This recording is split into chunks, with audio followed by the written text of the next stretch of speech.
Dog the Bounty Hunter was on the air for 8 seasons after it premiered on the 31st of August 2004 on the A&E Network. It was not surprising that the reality television series lasted as long as it did, as people had long been fascinated with the hunt for and capture of fugitives in real life. Duane "Dog" Chapman claimed that he's the world's greatest bounty hunter, with 10,000 arrests under his belt, and without shooting anyone. The show followed him and his team as they sought people who jumped bail and who were on the run. It wasn't only the thrill of the chase and arrest that had people interested in him, but also the drama that went on in his personal life. Duane Lee Chapman was born on the 2nd of February 1953 in Denver, Colorado. He has 3 siblings, Paula, Mike, and Jolene, who died in 2016, and although they played together when they were kids, they weren't very close. He was raised in a middle-class household, but still had a difficult childhood. His mother, Barbara Chapman, was a devout Christian who taught him to see people for who they are and not for their religion, race, or color of their skin. She would take him with her every summer to Sister Jurgen's congregation in Farmington, New Mexico, to spread the word of God to the Navajo from the local reservation. He would help in collecting tithes and distributing hymn sheets. Inspired by his mom, Duane wanted to be like her and live a righteous, good, honorable, God-fearing life. She died in 1994. His father, Wesley Chapman, was nicknamed the Flash from his days as a boxer. For his great speed in the ring, he never lost a fight. He served in the U.S. Navy as a welder and was aboard the USS Irwin at the time of the Korean War. Duane remembered him as someone who wasn't particularly large, but very strong, and had the most gigantic hands that he ever saw. When Duane was young, his dad used his strength to beat him, using a paddle made from old flooring, until he was black and blue and very sore. To toughen him up, Wesley also taught him the basics of boxing, wanting Duane to take his punches like a man and not show any emotion. Duane thought that the beatings were normal. He ran away from home one day, but called his maternal grandfather, Mike, to pick him up when he became tired and hungry, but never told him why he did it. Duane feared that his grandpa would kill his dad if he knew about the abuse. Because of his mixed heritage, on his mother's side, he's of English and Chiricahua Apache descent. He was bullied by the kids in school. When he was in 7th grade, a Latino gang cornered him in a parking lot, and while he knew he could beat the leader, he had no chance against fighting the rest of them. The gang beat him up until his body was torn and bloody. That was the day he questioned why God didn't protect him.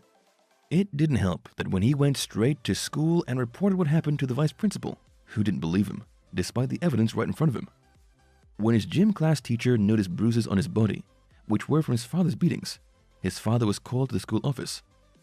The vice principal told his dad, "I suggest you don't leave marks next time, Mr. Chapman."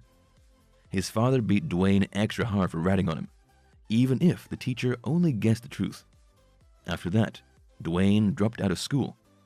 He discovered the high from inhaling Tester's airplane glue from someone he met and became addicted to it. His personality changed. He stopped going to church and accompanying his mother to the congregation, leaving her heartbroken. "All of the goodness my mother had instilled in me was slowly fading away with every sniff," he said. His father was aware of his bad habit. "The more I sniffed, the harder he hit. The more he beat me, the higher I got. It became an unbreakable cycle," he said. His parents didn't give up on him. His father enrolled him into a martial arts class, and he earned a black belt in karate, learning to channel his anger instead of getting high. He was 14 when he moved in with his grandfather, and soon afterwards became an emancipated minor. Wesley died in 2000. Duane found out much later through his sister, before she passed away, that Wesley was not his biological father, which explained why he was much rougher on him than his siblings. However, he had no plan to search for his real dad.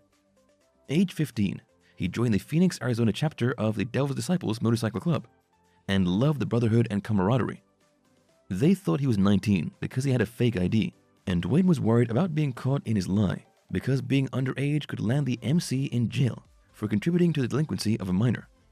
He became a sergeant at arms because he was good at fighting, and when he was given his patch as a member, they nicknamed him Dog because he was always there.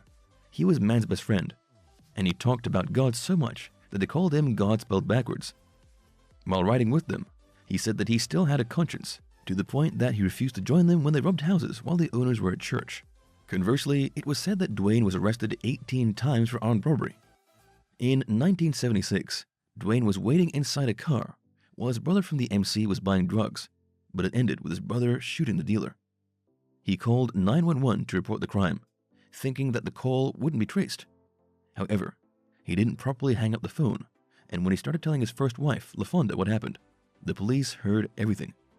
Before he died, the victim identified his killer as a member of the Devil's Disciples, although he denied that it was Duane.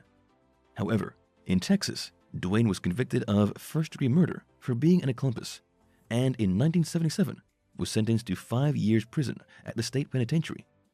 He became the warden's barber and the inmate counselor.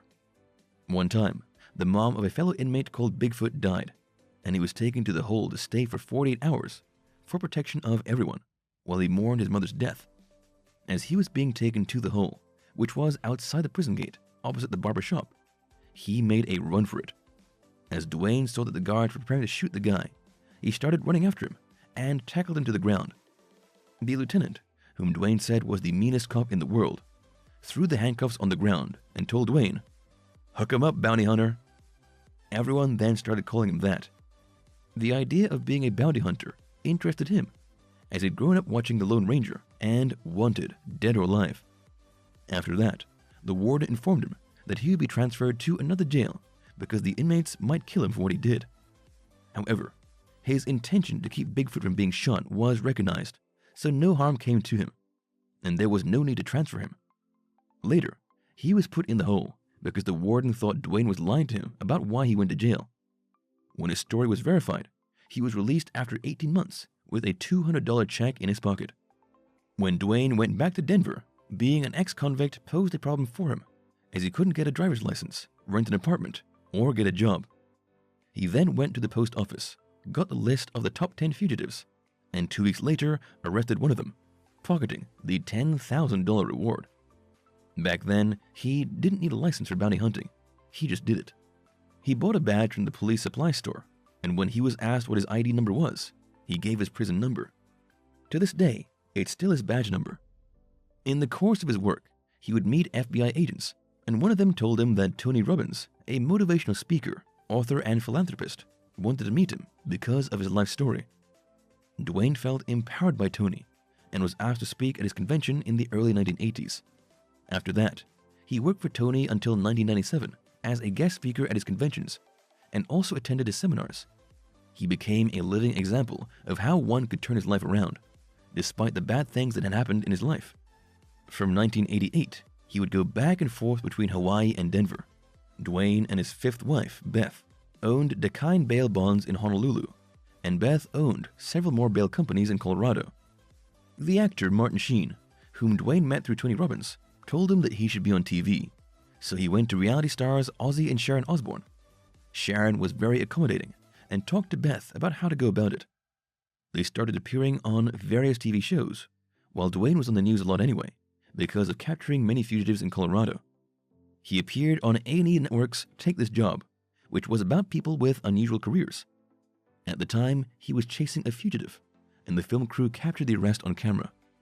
He was suddenly the talk of the town, although other bounty hunters looked down on him, saying he was nothing but a felon. Beth wanted to change that and talked to him about the high-profile case of the millionaire fugitive. Andrew Luster was the great-grandson of the founder of the cosmetics giant Max Factor and was living on a $1 million trust fund. He was arrested in 2000 when a student from a local college reported to the police that she had been raped by Andrew at his home. Investigations revealed that he had used the date rape drug GHB on 3 women and proceeded to sexually assault them while videotaping the assaults. He paid a $1 million bail, but then failed to appear in court. He was sentenced to 124 years in jail after being convicted in absentia of 86 counts of rape, and the FBI issued a warrant for his arrest in January 2003. Duane had a hunch that he was in Mexico because Andrew speaks Spanish, and an informant called him up saying that he had a picture of Andrew. He and his team then went to Mexico with the film crew. They caught Andrew and were on the way to deliver him to the Mexican police when they were stopped and arrested themselves. Andrew was extradited immediately, while Duane's team was jailed, as bounty hunting was illegal in the country. They were granted bail and fled to the US upon the advice of the lawyer, But in 2006, they were arrested in Honolulu by the U.S. Marshals on behalf of the government of Mexico. 29 Republican congressmen wrote a petition to Condoleezza Rice, the U.S. Secretary of State, not to have him extradited to Mexico. Since court hearings took a while, their criminal charges against them were later dropped in 2007, as the statute of limitations had expired. However, the judge ruled that Duane was not entitled to any restitution for arresting Andrew. There was much interest in Duane, and it didn't take long before the reality series, Dog the Bounty Hunter, began airing on the A&E Network. His team was armed, except for Duane, as he's an ex-convict. After an arrest was made, Duane would counsel the fugitives on turning their lives around during the car ride on the way to jail. Off camera, he would feed them when they were hungry, and Beth would tend to any wounds they'd suffered while trying to run from them. The show featured Duane's family, as his wife and sons worked with him in bounty hunting. The Chapmans shared what was happening in their personal lives as well. The production and airing of Dog the Bounty Hunter was suspended in November 2007, after Tucker, his son with his third wife, Big Lisa, allegedly sold a tape that contained a conversation Duane had with Tucker in which the former discussed the N-word and the latter's black girlfriend's sensitivity to it. The National Enquirer released the audio tape, and Duane issued a public apology. The series resumed after the network investigated the issue, but was eventually cancelled after 8 seasons, with the last episode aired on the 23rd of June 2012. A spin-off with the same concept, entitled Dog and Beth on the Hunt, aired for 3 seasons, from 2013 to 2015 on CMT. Another spin-off, WGN's America's Dogs Most Wanted, aired for 1 season in 2019, but the show Dogs Unleashed, slated to air in 2021, was cancelled, with Unleashed Entertainment accusing Duane of breach of contract. Beth, his wife of 13 years, passed away on the 26th of June 2019, after losing her battle with throat cancer, diagnosed in 2017. Their struggle was featured in the TV special, Dog and Beth, Fight of Their Lives. She was Duane's best friend and soulmate, and he was devastated when he lost her, having depended on her so much. He would be fine when he was with other people, but once alone, he would be reminded that she's gone. There were times when he felt guilty for feeling good or for just smiling, and even contemplated taking his life, but figured that if he did just that, he would go to hell, while Beth was certainly in heaven. He claimed that the medical expenses incurred left him broke, and later experienced a health scare as he suffered from chest pain and was diagnosed with a pulmonary embolism in September 2019. Although still mourning her loss, he admitted to wanting someone in his life, but didn't want to marry again, as there would never be another Mrs. Dog. However, Duane found a new love in the 52-year-old Colorado rancher, Francie Frayne, and planned to marry her in September 2021. His family has been very supportive. Reportedly, he also wanted his murder conviction overturned, as he wanted to become a sheriff and turn it into a show, which he thought would be a hit. So, as of late 2021, Duane is alive, relatively healthy, and enjoying life with Francie.